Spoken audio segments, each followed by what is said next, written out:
Now give yourselves a round of applause because I know it's not easy coming out on a day like today. You continue to show up for Palestine, for humanity, for a collective hope in a better tomorrow. So I can't thank you all enough from the depths of my heart. And I know I'm speaking not just for Palestinians, but for all people who dream of a better world where we share as equals, where we share in a common humanity without any supremacist ideology that says that anyone could be or should be better, whatever that hate might look like. How's the sound at the back there? We keep reiterating this because the media and politicians continue to demonize us, to other us, to say that we don't belong, that say that we are creating hate. We are not creating hate, we are creating love. Our fight is against all hate, however it manifests itself, from anti-Semitism to Islamophobia, to homophobia, patriarchy, and in particular in the fight for Indigenous justice here on this colony, on this stolen land, for this always was and always will be Aboriginal land. Always was, always will be. Always was, always will be.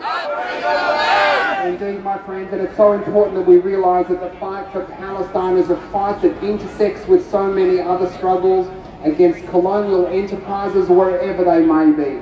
From this colony to West Papua to Kashmir to Western Sahara to anywhere that an oppressed people is oppressed by a power simply for exerting their desire to have self-determination.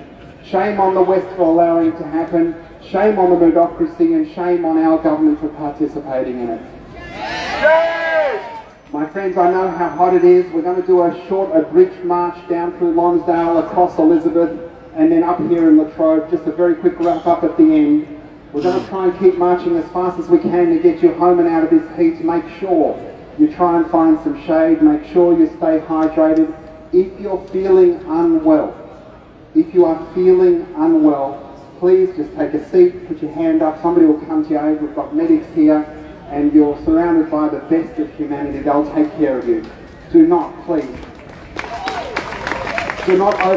yourselves. The fight is a long one. We are all running on sprint energy, but the fight for justice for Palestine is a marathon. It's a marathon. There's so much more we need to do, my friends. Thank you all so very much. We've got some great speakers for you today, and our first speaker is going to be joining us from the Boycott Caltex movement. Her name is Rosa. She attended her first pro-Palestine rally in the mid-70s when she met leaders of the Palestinian student movement. She's been active in the current pro-Palestine movement as a marshal, as a legal observer, and as a member of several grassroots campaigns, including the Caltex, Chevron, BDS campaign. A big round of applause for Rosa.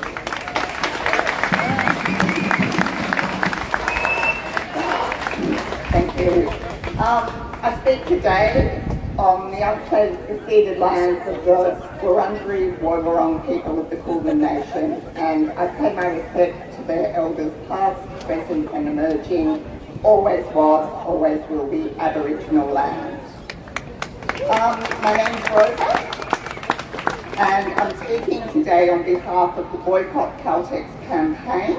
This is a grassroots campaign that links local groups nationally with the international movement to boycott, divest and sanction Caltex and its parent company Chevron. Since 2023, Chevron has exclusively owned the Caltex brand in Australia, as well as Puma service stations. This weekend, actions have been held against Caltex in Laverton North, Preston, Bendigo and Ballarat, together with groups from every state and territory in Australia where Caltex operates. These actions feed into the global weekend of actions against Caltex Chevron that is taking place around the world.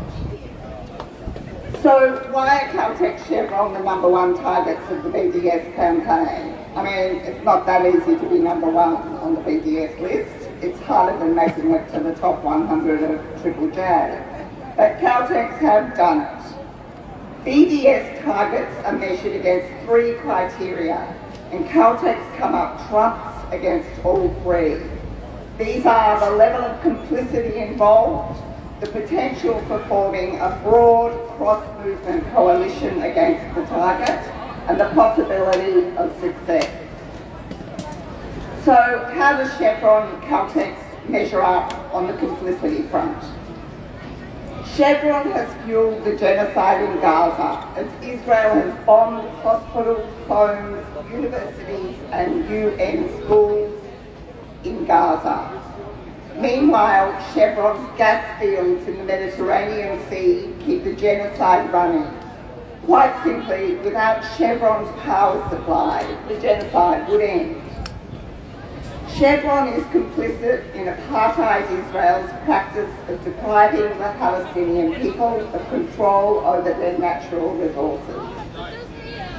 Chevron operates the 2 largest gas fields and illegal pipelines through Gaza. In the eastern reaches of the Mediterranean Sea lie vast reserves of natural gas. For more than a decade, Chevron has generated billions of dollars in revenue for Israel's state coffers by plundering the depths of the Tamar gas fields. And since 2019, producing gas at the larger nearby Leviathan field. In 1 year alone, Chevron funneled over 462 million US dollars in tax revenue to the Israeli government. That money fuels the occupation, the bombing of Gaza, and the violent dispossession of Palestinian people. As a BDS target, Chevron is next level. As a major economic partner of the State of Israel, it is more directly implicated in Israeli genocide and apartheid. Chevron operated pipelines and Chevron extracted natural gas fuel. Chevron operated pipelines and Chevron extracted natural gas fuel the Israeli electric company, the IEC, which supplies power to Israel military bases, prisons and police stations. After Israel occupied the West Bank in 1967, the IEC took over the Palestinian power grid, supplying electricity to the illegal settlements while denying power to the Palestinian communities. This is energy apartheid. The supply of electricity across Israel is used as a tool of subjugation, collective punishment, annexation and dispossession. Some Palestinian communities inside Israel and across the occupied Palestinian territories are banned from connection to the grid. Some are provided subpar services, some are charged differently than neighbouring Jewish Israelis, and many suffer punitive power cuts as a form of collective punishment. This is energy apartheid. Gaza has its own natural gas reserves, less than 20 miles off its shore. But the Gaza marine field has remained dormant since the discovery in 2000. For more than 2 decades, Israel has prevented Palestinians from extracting the 1 trillion cubic feet of natural gas, even as the State of Israel embarked on its own drilling frenzy. Drill, baby, drill, invented here. Shame. This is energy apartheid. It is by reaching out to collaborate with activists from different places, cities, regional towns, different countries and different perspectives that we will build the mass movement necessary to end the occupation of the West Bank and end the genocide perpetrated by Israel. No single country or group can succeed in the quest to end energy apartheid. It is only through unity and solidarity that the BDS campaign against Caltex will succeed and energy apartheid will end. So the Caltex campaign is today asking you to join with us. We have Caltex activists around who have QR codes that you can sign up to stay abreast of what the next actions are and be part of our movement to end Caltex in Australia. So I'd just like to move a little chant to end with, and the chant is, I say Caltex Chevron you can't hide, and you say you're supporting genocide. So, Caltex Chevron you can't hide, you're supporting genocide. Caltex Chevron you can't hide, you're supporting genocide. Once more, Caltex Chevron you can't hide, you're supporting genocide. Thank you, and march with the climate change people today. Thank you, Rosa. It's really important, my friends, to support the boycott, divestment and sanctions movement that ended apartheid in South Africa, that will end apartheid and genocide in Palestine. Israel cannot be allowed to go back to October 6th and situation normal, where they were committing a genocide and apartheid without the world watching. And the way we can do that is as consumers choose the products we buy, as investors what we might invest in, divest, and for us to implore and demand our government sanction this apartheid state. It's time for boycotts, divestments and sanctions against apartheid South Africa. My friends, we've got some Zionist agitators down the road. What I'm asking you to do, I'm imploring you to do, is please ignore them. What they are looking for is the vision of somebody saying something less than strategic. What they're looking for is somebody to say something and be angry. What they're looking for is the clickbait that monetizes their websites.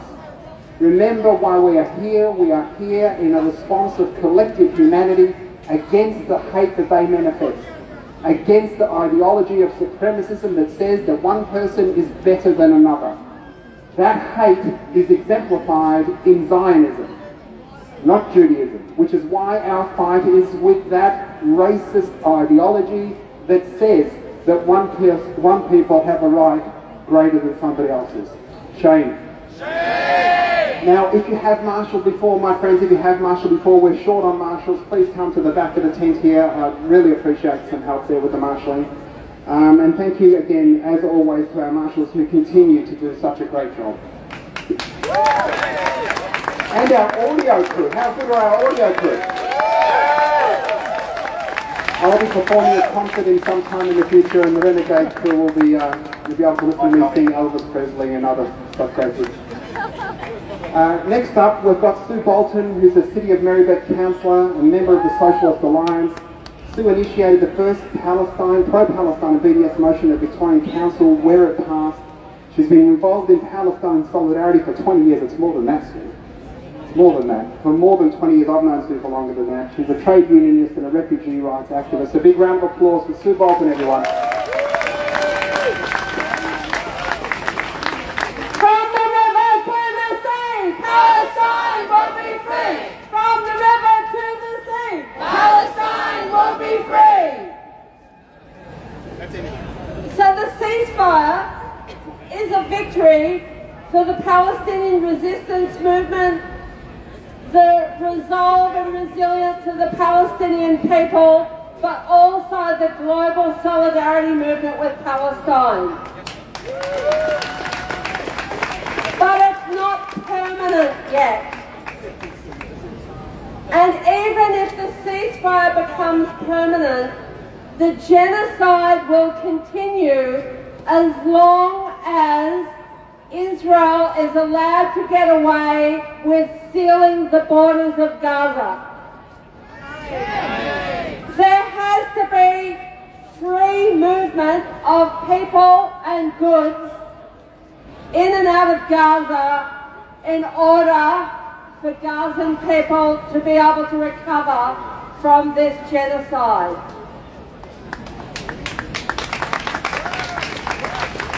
Every other time that Israel has attacked the Gazan people, they've blocked, at the end of the bombing, they've blocked building materials going into Gaza to repair houses and sewage treatment plants and other infrastructure in Gaza. So the genocide will continue until we tear those fences down.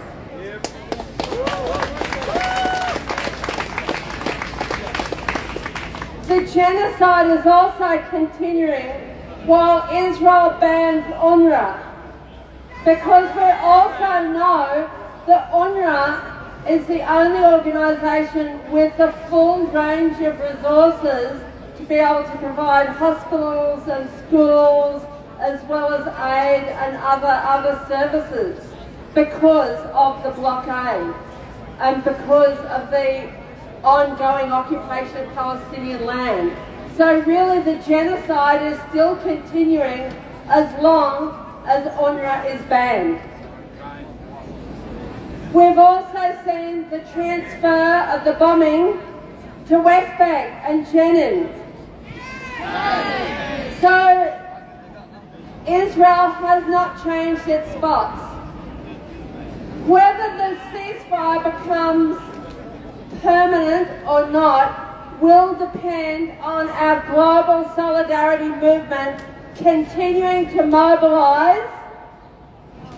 That is really important because that gives the strength to the hands of people in Gaza in negotiating a permanent ceasefire. And that's what we want. We want a permanent ceasefire.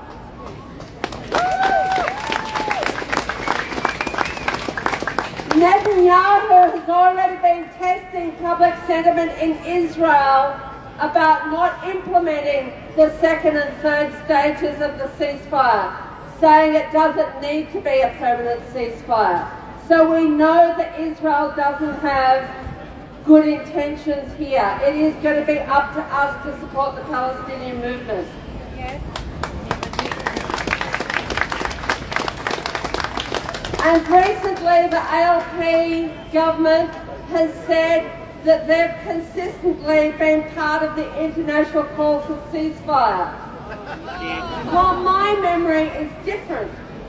I remember ALP politicians refusing to even utter the word ceasefire until early last year, maybe March, I can't remember the exact month. They refused to even utter the word ceasefire. They only uttered the word when Canada and UK decided to sign a joint agreement. And I remember last November, my local MP, the Zionist supporter Peter Khalil, he said in November that the government supported ceasefire, but there's nothing they could do to get a ceasefire. Well, that is bullshit. Australia, as we know, hasn't implemented a single sanction on Israel. Not a single sanction. So we can't allow, either through the elections or through this movement on the streets, we can't allow these politicians to get away with claiming that they always supported ceasefire. It's not true. Their actions speak louder than their words. But we've got to remind people. And that's why I'm standing in the seat of Wills against Peter Khalil. I'm standing on behalf of Socialist Alliance to maximise the anti-Khalil vote. So that's what we want to do, to maximise the anti-Khalil vote and the parties that have a pro-Palestine record working together. And Khalil has been an apologist for Israel going way back, decades back. You had me arrested in my house. That's right, that's right. But we don't want to replace Khalil with a right-winger. We want to replace him with a left-wing pro-Palestine person and someone who's committed to the struggle for Palestine. So what we need is, amongst other things, these aren't the only things, we need a permanent ceasefire. We need the end of the blockade on Gaza. We need a comprehensive arms embargo on Israel. We need full sanctions on Israel. We need the Australian government to invest billions in rebuilding Gaza. Yes. We need the expulsion of the Israeli ambassador. We need Australia to implement ICC arrest warrant to get Netanyahu and his cronies. So the ceasefire is only the beginning of a long struggle. We've seen the Victorian government use the beginning of the ceasefire to try and crack down on our protests. And I'm pleased the movement has resisted that, because we need to keep up our protests. And I congratulate everyone on coming out today, because we can't call off our weekly protests. In Maribek, the council I represent, the CEO was quick to pull down the Palestinian flag as soon as there was a whisper of a ceasefire. But the motion I moved and that was passed was that the flag should fly until there's a permanent ceasefire. So I've moved a motion for the council to put up the Palestine flag until there's a permanent ceasefire. So we will be calling on people to come out to the Mirabek Council meeting on the 12th of February. So stay tuned. So it's important that we keep on coming out. We haven't won yet. We've had an impact, but we haven't won yet. And we have to keep going with all forms of struggle, including the boycott, divestment and sanctions campaign as well. So from the river to the sea, Palestine will be free. From the river to the sea, Palestine will be free. Brilliant, thank you, Sue. A big round of applause for Sue, everybody. Well done, Sue. All of those demands are so very, very necessary. Very quickly, next up we've got Guy Galore, an anti-Zionist Jew, who's going to talk about an action next Sunday morning at 10:30 at Parliament. Welcome, Guy. Thank you, Michael. Thank you, everyone. Next Sunday, myself, I'm a part of a group of anti-Zionist Jews who got together because we decided that we needed to speak out very loudly and very clearly. Unapologetically anti-Zionist, just like we need to be unapologetically anti-racist and anti-fascist. And especially during a time when there is an actual genocide happening in front of our eyes, there is an extra importance to that. So please join us. We have four wonderful speakers: Jeffrey Lowenstein, Jacob Thatcher, Mesa, and Debbie Morgan-Trail, and David Grant. We're going to do our protest with speakers in front of Parliament at 10:30, and then we're going to march here and join the main Palestine rally, which will be on next Sunday, like every week. And thank you for supporting us, and free Palestine. Stay Palestine. Get along and support Guy and those comrades. Parliament, 10:30 next Saturday. It's all over socials, everyone. Thanks so much, Guy, and every Jew that is standing for justice and humanity against the fascist, racist ideology of Zionism. Your place in history is assured, my friends. Your place in history is assured. Our final speaker is Sophia Savard. She's a writer, illustrator, environmental educator, and community art therapist of Palestinian and Irish heritage. She embodies all of the resistance that is all of her heritage. Welcome, Sophia. Big round of applause, everybody.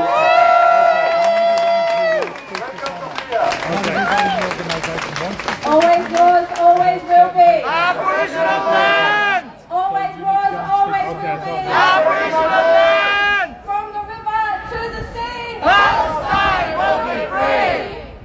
The liberation of Palestine is linked to the liberation of First Nations people here on Wurrung and Wurundjeri country. Our liberation in Palestine is linked to First Nations people here on this stolen colony. Always was, always will be Aboriginal land. Yes. So the last time I spoke was 4 months ago, and the fields in the West Bank were burning from settler attacks. People were starving, and as usual, right-wing politicians were threatening the annexation of the West Bank. Today, that annexation is happening. With the support of Trump, the IDF is attempting to ethnically cleanse the West Bank like never before. Shame! The IDF are saying that they're using strategies they've learned from the genocide in Gaza. Shame! Shame! Right now, the whole of the West Bank is under a military lockdown, with the constant buzz of drones and soldiers on every street corner. Today is the 12th day of Operation Iron Wall. In just days, over 100 homes have been demolished in Jenin, Tulkarm, Kabatia.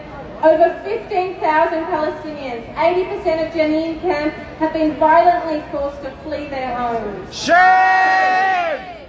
The IDF has turned Palestinian living rooms into military bases. They've attacked hospitals. They've destroyed streets and mosques and murdered children. UNRWA has defined Jenin as nearly uninhabitable a week ago. And now the IDF are saying that they will remain in Jenin. And they continue to destroy and evacuate Tulkarm. Unless they are stopped, how many West Bank towns do they plan to ethnically cleanse? As many as they can get away with. International pressure is essential for them to stop this ethnic cleansing project, this genocide. This is Trump and Netanyahu's version of a ceasefire. To imprison Gazans in the uninhabitable ruins of their homes with no UNRWA support, while slamming the acceleration pedal on the ethnic cleansing in the West Bank. Shame! They want life in the West Bank to be such torture and torment that Palestinians are forced to flee their homes. Are we, the international community, really going to let this happen again? No! No, we've learned so much from the last 15 months of how to protest this war machine effectively, and we are still organising, we are still protesting, we are getting better each day, each week. Free, free Palestine! Free, free Palestine! From the river to the sea! Palestine will be free! From the river to the sea! Palestine will be free! Come on, give it up for Sophia! Come on, louder, everybody. Let's get some energy going. We're about to start marching. Sophia's about, everybody. Now, my friends, make sure you don't get baited by the Zionists. Stick to our plan. Keep marching. Stay cool. Find some shade. Get hydrated. Don't get sucked in, my friends. Don't get sucked in. Make sure, if you can, to get along next Sunday, 10:30 at Parliament. Join the anti-Zionist mob as they march down there. And a reminder why we march. Why we march, why we protest. There are three reasons. Number one, it's for us to get out together away from our screens and realise you're not alone, you're part of a global movement for justice. To get camaraderie, to feel love, to feel the connection you have with each other. And it's not just a connection here in Naarm and Melbourne, it's a connection you share over this continent and all over the world. All over the world, people are getting out for Palestine. All over the world, people are fighting for a better tomorrow, because everyone knows today what Israel means. Israel means death and genocide, pain and suffering. And finally, the cat is out of the bag, the milk has been spilt, and the world has seen what Palestinians have been saying forever. Shame on them and shame on Israel. Secondly, we march to tell our governments to do better. We tell our governments to do better. The Victorian government cancelled its contracts with Albert. That didn't happen because they were good guys, that happened because of us. The Labor government finally ended up at ceasefire, not because they were good guys, it happened because of us. But it's not enough. Just as Stu said, we need the expulsion of this ambassador. We need recalling our own ambassador. We need a full suite of sanctions against apartheid Israel. We need to end two-way military trade. Our investments in our super funds, the future fund, must include companies that profit from the oppression and genocide of Palestinians. And thirdly, and each of these have an equal weight, my friends. The reason we come out is so that the people in Gaza know that their heroism has been seen. That their heroism has translated to the farthest reaches of earth.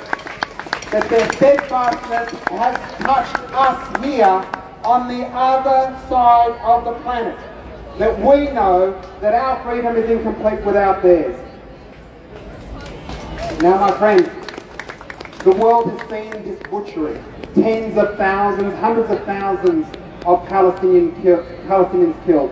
The assassination of leaders, bombing of schools, of hospitals, of mosques, all of the arable lands. We're hearing words we never even knew existed, like ecocide, scholasticide, where a country has lost all its schooling system, its entire arable land and ability to feed itself. All of this civilian infrastructure, all of it lost. But in doing that, every Israeli objective has been defeated. Every Israeli objective has been defeated. Everything they wanted to do came to zero. Hamas is still there. Gaza is still there. The prisoners released only through negotiation. They didn't save any of them. Israel's economy is suffering. Its international reputation is shattered. It's shattered. Increasingly, people will associate the word Israel with murderous, tyrannical regime. They are the same thing.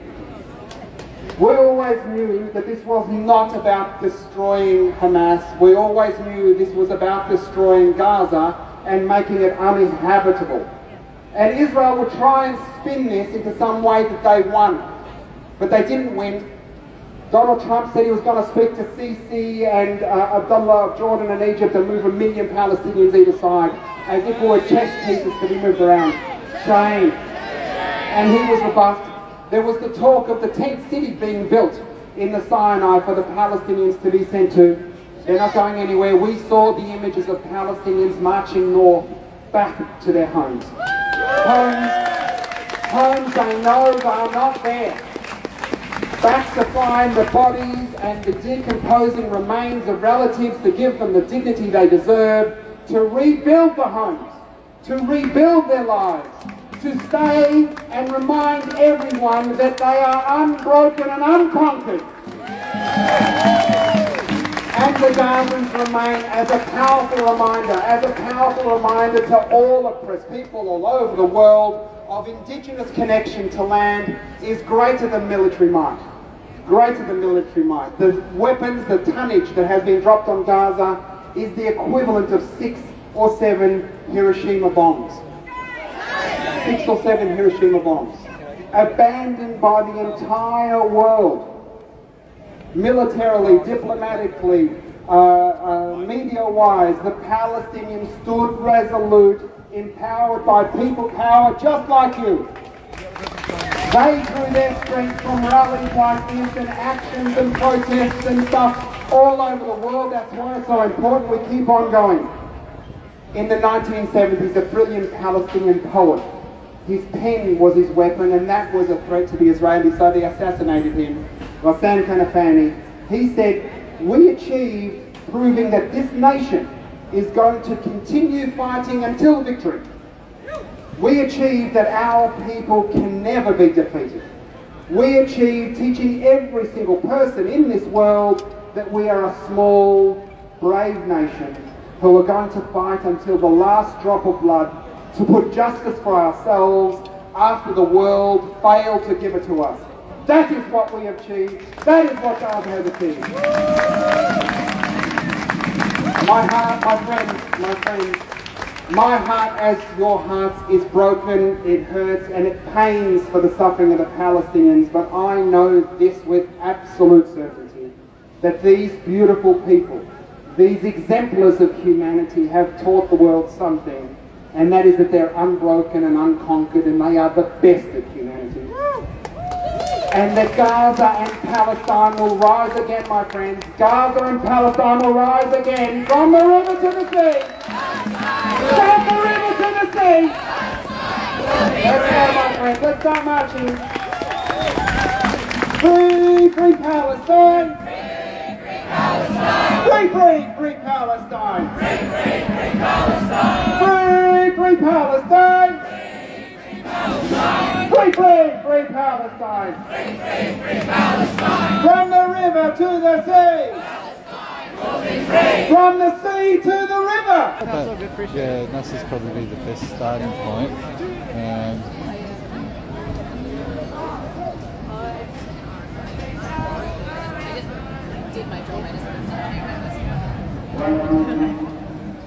Assalamu alaikum wa rahmatullahi wa barakatuh. How are you, everybody? Do what? Not taking too long. As Martin said, we need to do what we have to do. We need to make the Palestinians we are with you until victory. We celebrate the victory over the Palestinians. Everything is there. Our Lord, God of Israel, the Lord upon the altar. It's the first step to go back to our God in 48 from the river to the sea. I promise you, I will go to my mom's cell. 48. Salam to every single child, every single organ, every single old. March for 41 kilometers to go back to the area. These doors, they completely destroyed. Our road is destroyed. We drove again and again and again. They followed, and we will win. I will say to them before we start march. From Leicester to the Gideon, we are champions of Naarm.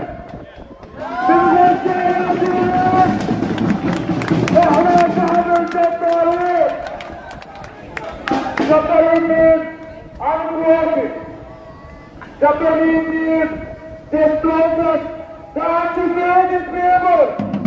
Oh, what the people! Fight us in the air. Fight us in our office work.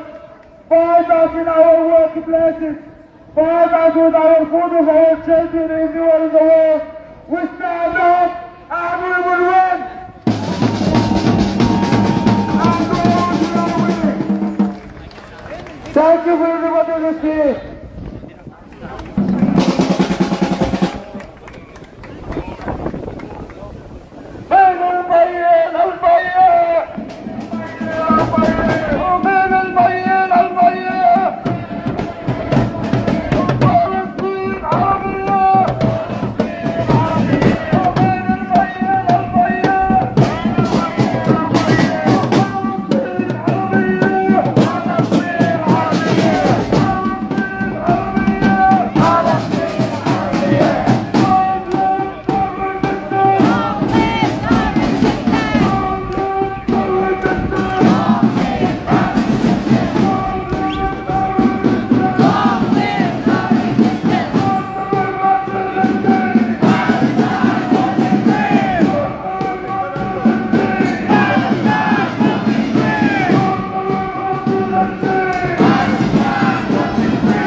Okay.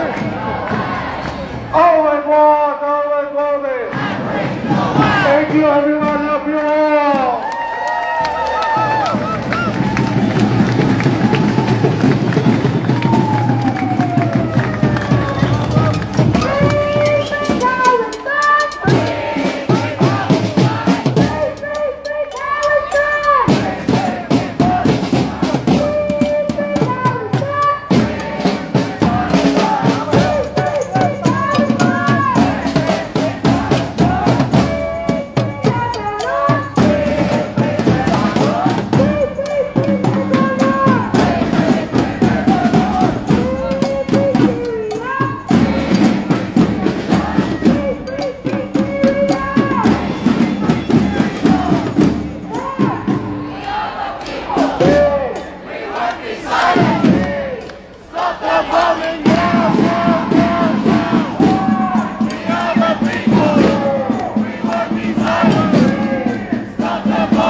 Ah,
you don't mind being on here?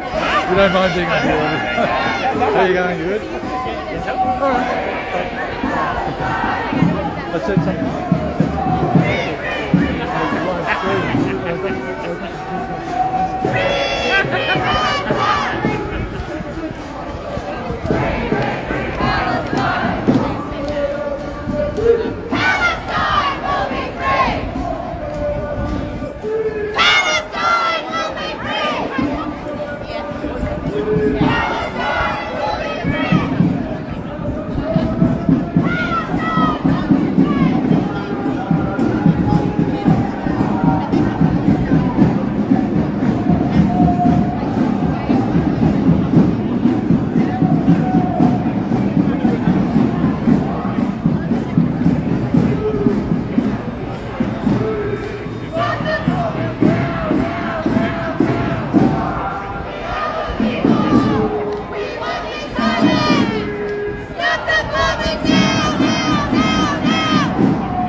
I'm good, yeah, it's nice to have a break, a month away. You've had a break from Good work, from this, yes, yeah. Look at my Instagram. Jamil's been going surfing a bit. I didn't know that you were my own sister. Yeah, okay. Where does he go surfing?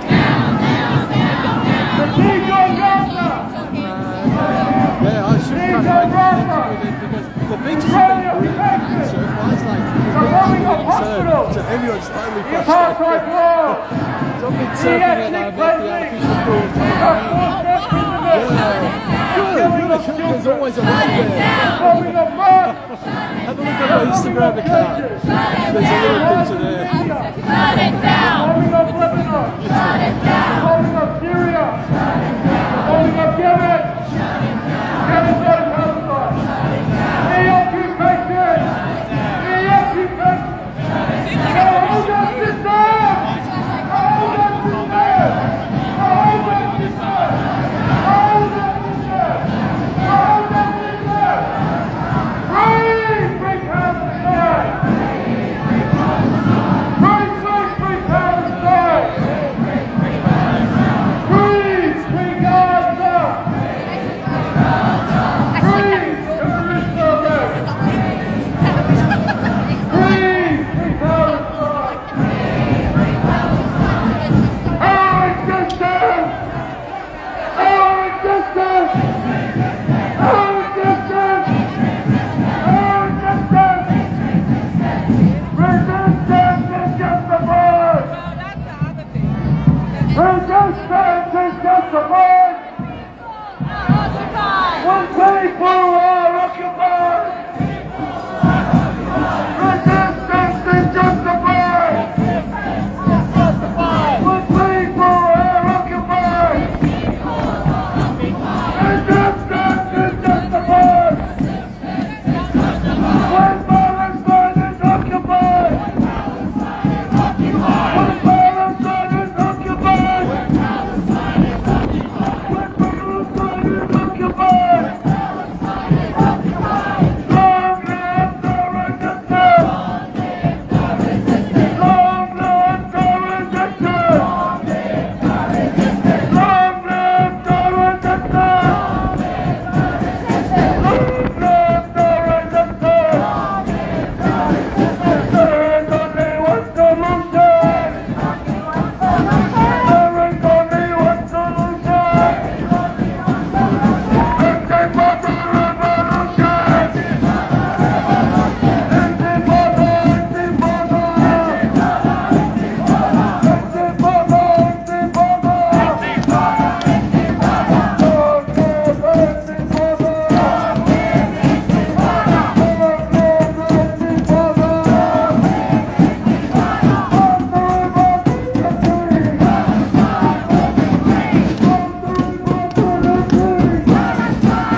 lot of more.